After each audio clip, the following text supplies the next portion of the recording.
A helicopter of mass 1000 kg rises with the vertical acceleration of 15 meter per second square. The crew and the passenger weigh 300 kgs. Give the magnitude and direction of the following. That is A. Force on the floor by the crew and passenger. The normal force on the floor will be reaction forces due to the crew passengers.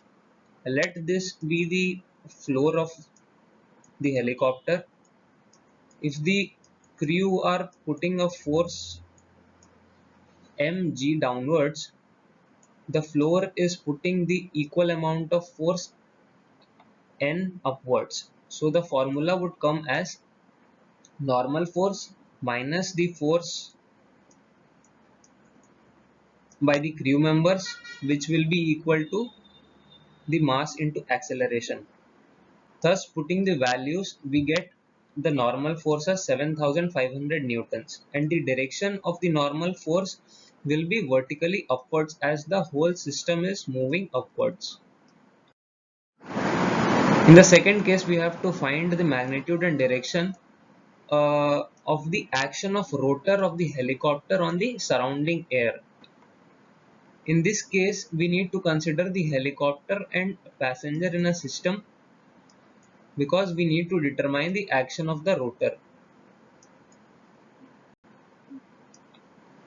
Here from the Newton's law, we see that the helicopter is moving upwards, so the rotor will be putting its forces downwards.